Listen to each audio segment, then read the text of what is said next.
Hey Waffle Gang, I do hope you're well. My name is Mark and today we're checking out some more Reddit stories, and if you do love a Reddit story, why not consider hitting the like, subscribe, maybe that notification bell too, and let's crack on with today's first story. Much love guys. Now, today's first story comes from Flaky Piece 3686 and says, would I be the arsehole if I told my boyfriend that his friend wants to sleep with me before he gets married? Background. I'm a 25-year-old woman, and I have a 27-year-old uncle, Jimmy. When I was 19, I moved to a town for college, where my uncle lives with our older uncle. Jimmy introduced me to his childhood friends, Chad and Jafar, who were both in their senior year at university. We all became close, and they would often invite me out for fun. Over time, Jafar expressed feelings for me and repeatedly asked me out over the next 2 years. But I consistently turned him down because I didn't feel the same way. Eventually, I met another one of their childhood friends, Carter, who was working in a different town. We hit it off, and after a year of staying in touch, we started dating. When Carter and I became official, I told Jafar about it, and though he was initially upset, he eventually moved on and started dating someone else. Now, Jafar is engaged, and we're all thrilled for him. Carter even plans to help organize Jafar's bachelor party. The issue. A few days ago, while texting with Jafar, out of nowhere, he told me I had hurt him by not reciprocating his feelings in the past. Then shockingly, he said that before he gets married, he would like to de-virgin me. He knows I'm saving myself for marriage. He bragged about his sexual prowess, but I declined, explaining that 1, he's getting married, 2, I'm dating his best friend Carter, 3, I don't have feelings for him. He changed the subject after that, but I stopped responding because I was disgusted. Now I'm torn about whether to tell my boyfriend Carter about this conversation. I fear that it could ruin their friendship and strain my uncle's relationships with them both, since they're all close. Would I be the arsehole if I told my boyfriend about this? Absolutely not the arsehole in this situation. You said that you fear it could ruin their friendship. You need to question, whose fault is that? Jafar isn't a friend to Carter if he's asking to do this behind his back. That's no friend. And eventually, information like this always comes out, and if you was to keep it hidden, you'll just be doing yourself a disservice, and it's likely to backfire in your face. But Dark Knight Sheik says absolutely not the arsehole. Jafar had his chance, and it's not your responsibility to keep his inappropriate and disrespectful behavior a secret.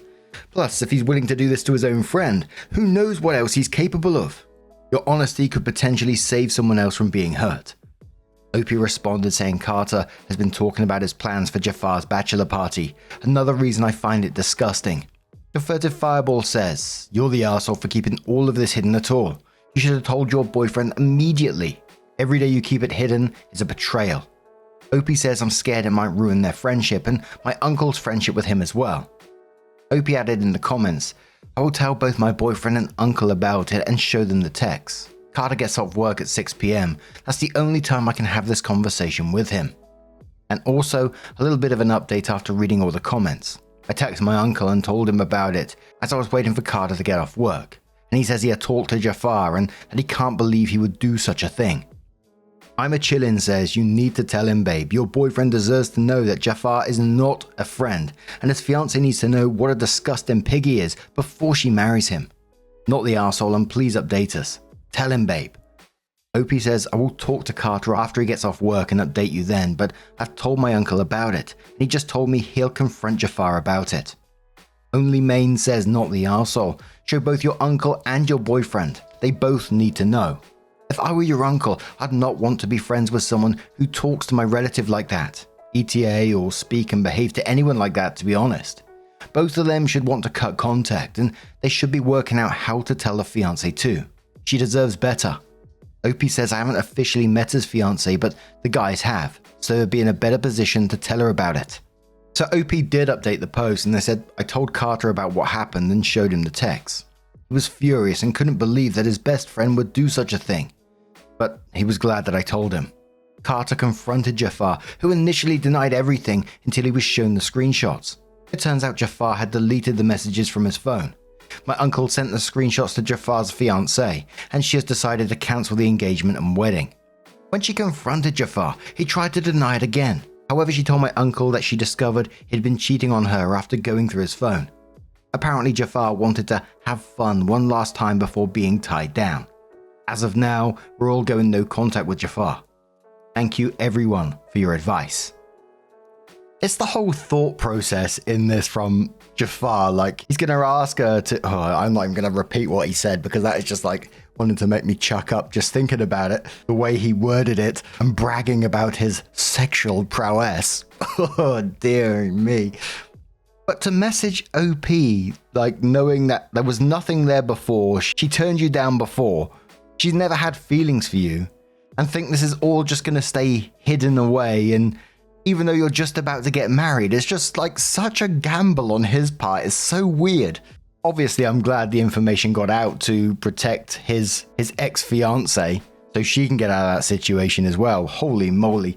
Anyway, now I'm going to turn this one to you guys. What do you guys make of this situation? Let us know your thoughts down in the comments below. And let's move on to another story. Now, our next story comes from the Am I the Arsehole subreddit from Wise Spender, who says, Am I the arsehole for ruining my friend's vacation? I, female 38, just got back from a vacation with two of my longtime friends, Kate, female 40, and Mary, female 38. I've known them both since university, and we've always been close. The three of us have been planning this Bali trip for a few months, along with our husbands and their kids. They both have children under 5. While my husband Jake, male 45, and I are child-free, we agreed to split the cost of a 4-bedroom villa 3 ways, and everything seemed fine at first. Jake and I arrived in Bali earlier than the rest of the group because we had different flights. Once we got to the villa, we waited to choose rooms with our friends and didn't mind when they both chose the ones with en-suites. We had a great time during the trip. Jake and I did some couples activities, massages, hiking, dinners, but we also spent time with Kate and Mary and their families whenever it worked for everyone. To be nice, I even surprised them with massages to give them a break. The only thing that made me uncomfortable was that whenever I ordered a drink, a cocktail before dinner, or a glass of wine with meals, I'd get comments like, "Oh, you're drinking again." For context, I'm a social drinker and don't drink often. But we're on vacation and I didn't think it was a big deal, especially since our husbands were drinking too. I just ignored the comments so I could enjoy the trip. On the last night, Jake and I made plans with the guys to go out, and Kate and Mary said they were staying in to pack. Jake convinced me to join them, and since it was the last night of our vacation, I didn't want to stay in either. We went out and had a great time. We got home at 1 AM and I passed out straight after. The next morning was a bit chaotic with everyone packing and checking out, but we all made it back home without issue. We'd booked business class seats back, so we were separated during the flight and said quick goodbyes at the airport. A week after returning home, I got a long text from Kate saying that both she and Mary wanted to reduce contact with me because I had ruined their vacation. They mentioned several things, like me drinking every night, that I wasn't acting like a girl's girl, that I booked different flights, didn't hang out with them enough, and that I was selfish and not helping with their kids. She even said I was just focused on partying and not acting my age. This message really hurt me. I cried after reading it, and I honestly don't know what to think. I thought I was just enjoying my vacation, but clearly they had a very different view. I haven't responded yet, and my husband has been asking what's bothering me, but I don't know what to say. Am I the arsehole for how I acted during the trip? 4 hours later, OP came in to add an additional part to their post and said, "Thank you Reddit for all your kind words and support.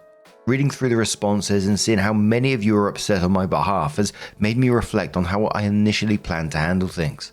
I was going to apologize, thinking it might be the easiest way to keep the peace, but now I realize that might not be the right approach after all.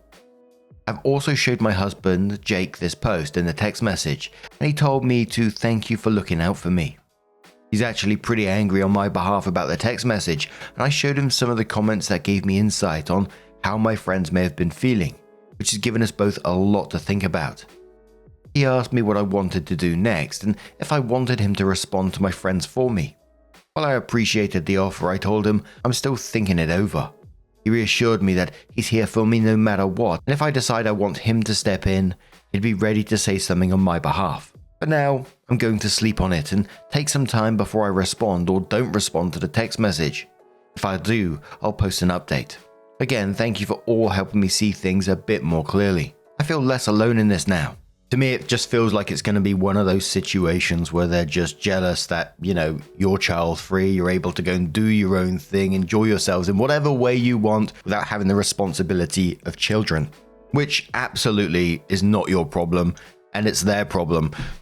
And you were more than accommodating than you needed to be. They're saying that you're not a girl's girl, yet you went out of your way to book them massages, which I assume you had their kids while they were having them. You was kind enough to not pick a room. You thought about their thoughts and feelings and their needs. You spent time with them and their children. The entitlement from them is off the scale for me.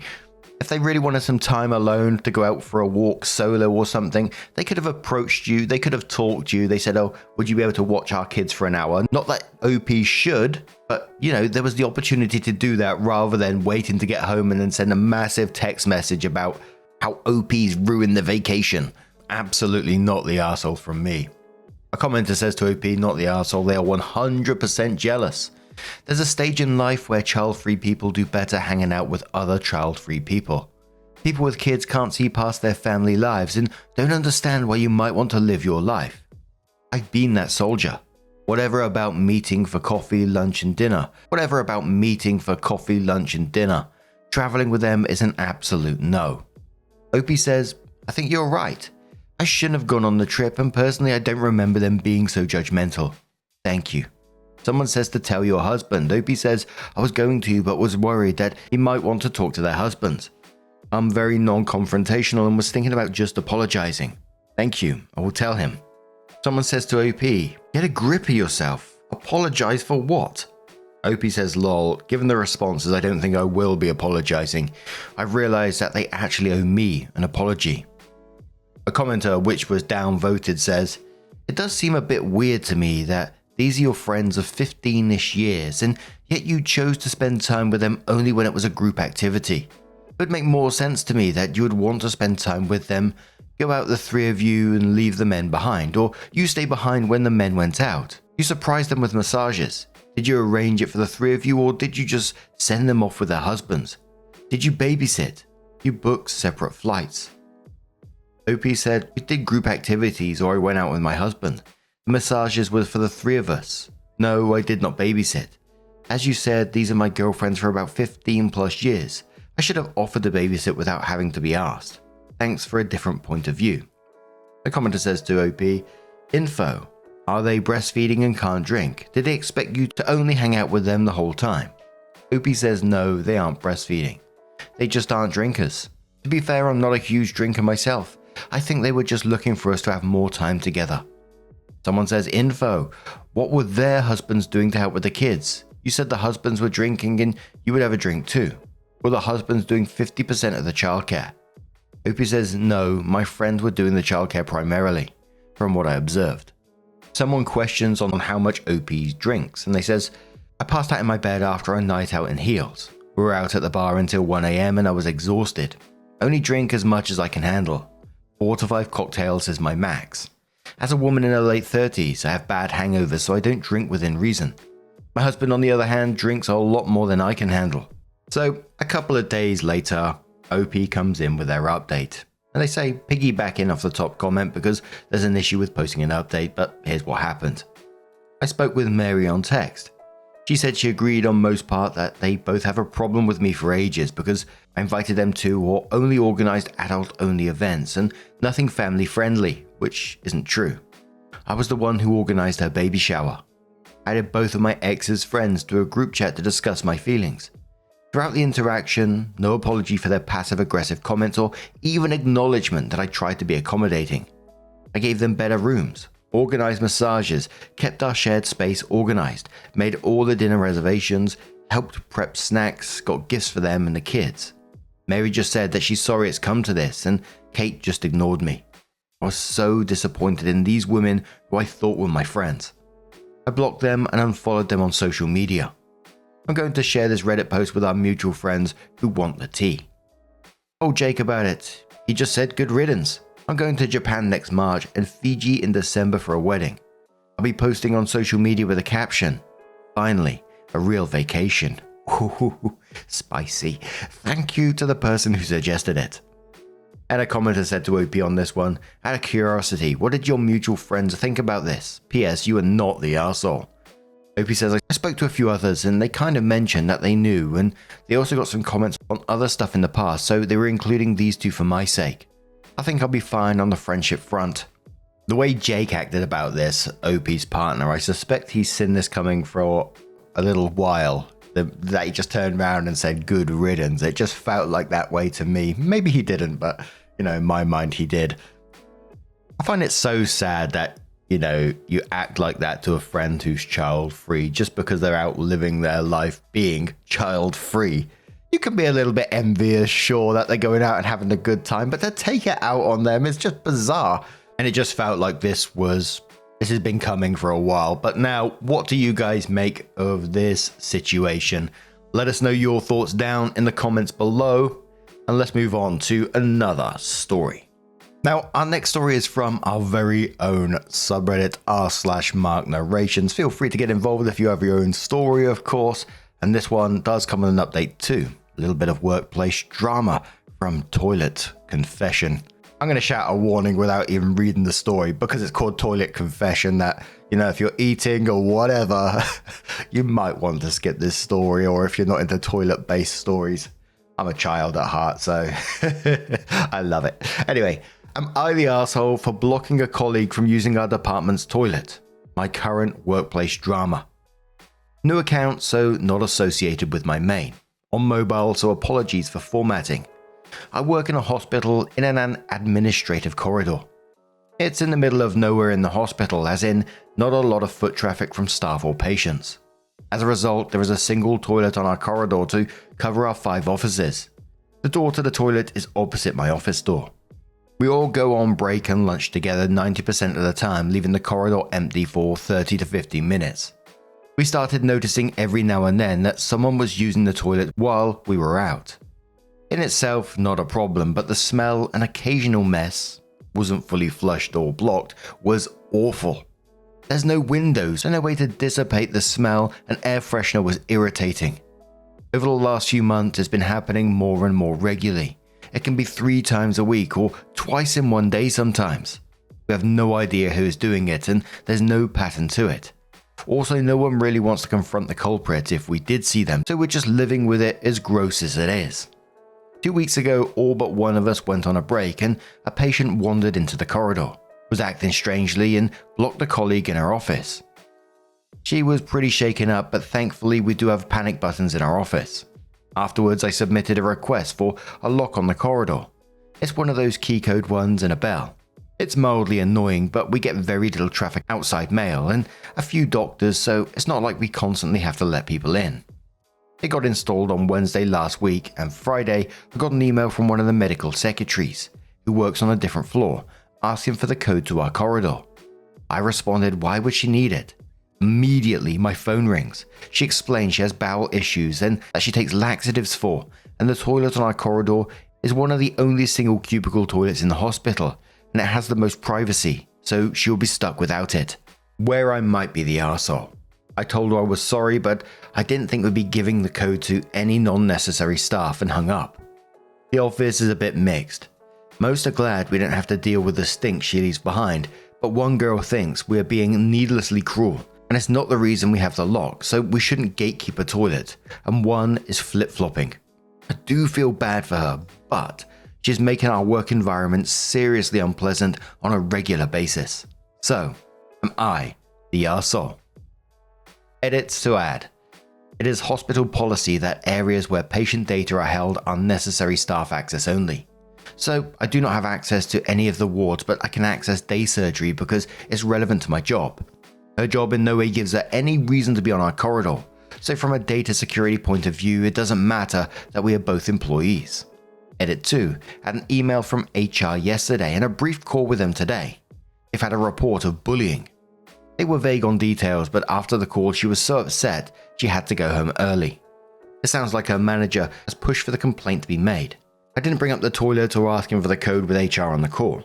I just explained that I received an email and a brief call on Friday from someone in that department, but to my knowledge, this is the extent of our interactions. They didn't ask about the contents of the call, and I didn't offer any additional information. I'm going to speak to my union rep just in case this gets escalated, but I'm hoping she won't want to get into it, and we can all just move on. And we're going to start with Lopsided Beach, who says, has she never heard of the midway flush?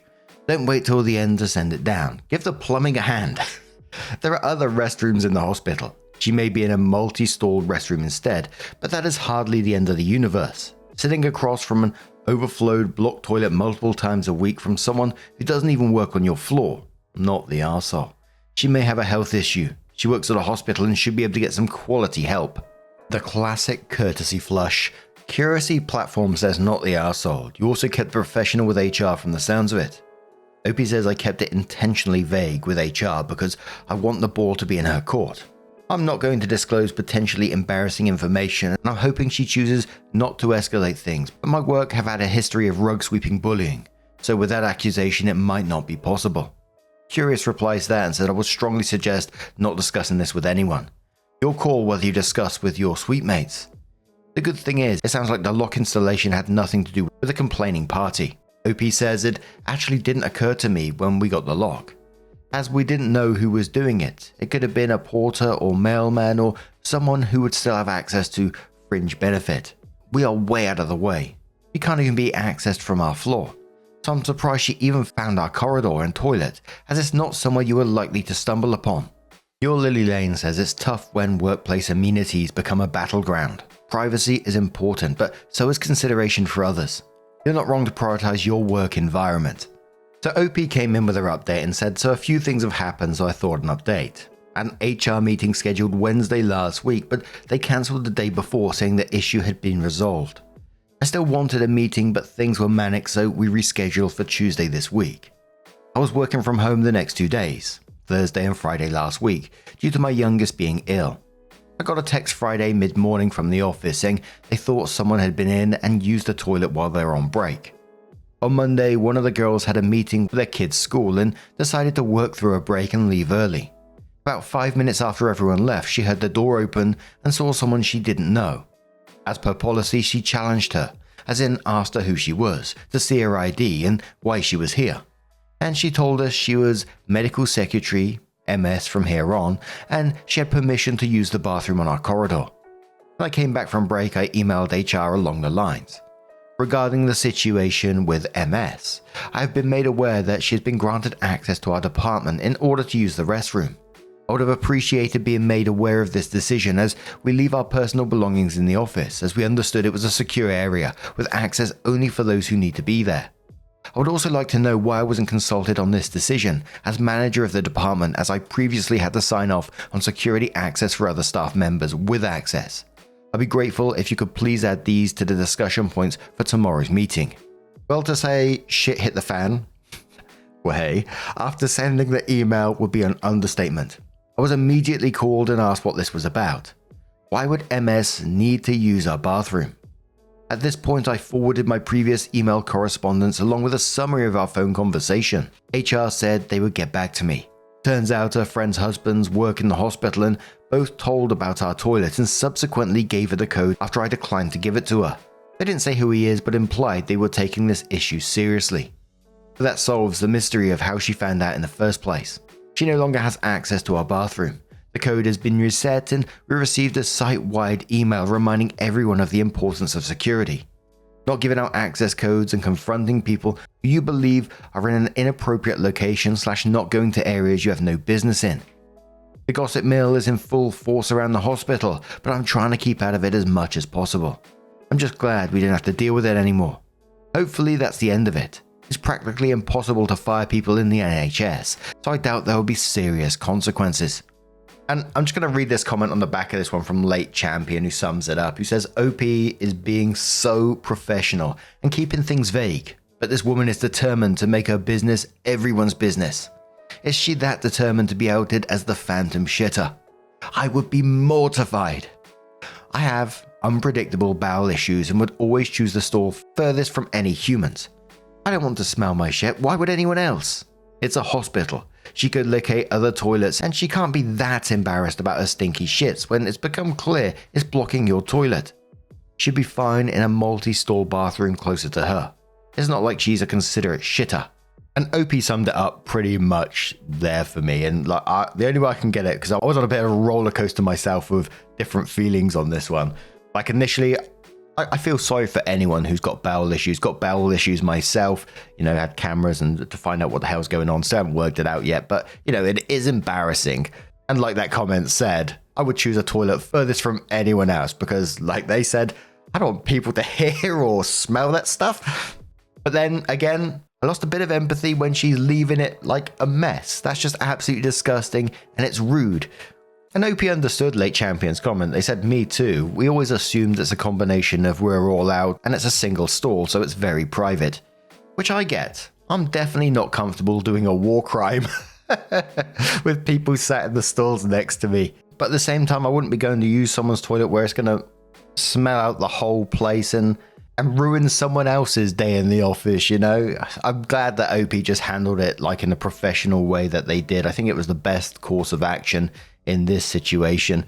I'm surprised that the person who gave her the code isn't in big trouble as well, because that sounds like it was a huge security breach from what OP was explaining. But now I'm going to turn this one to you guys. What do you guys make of this situation? Let us know your thoughts down in the comments below. And just a huge thank you from the bottom of my heart for getting involved in today's stories. Your love, your support, your time always means the absolute world to me. So thank you so much. And hopefully I'll see you in the next one. Take care and much love.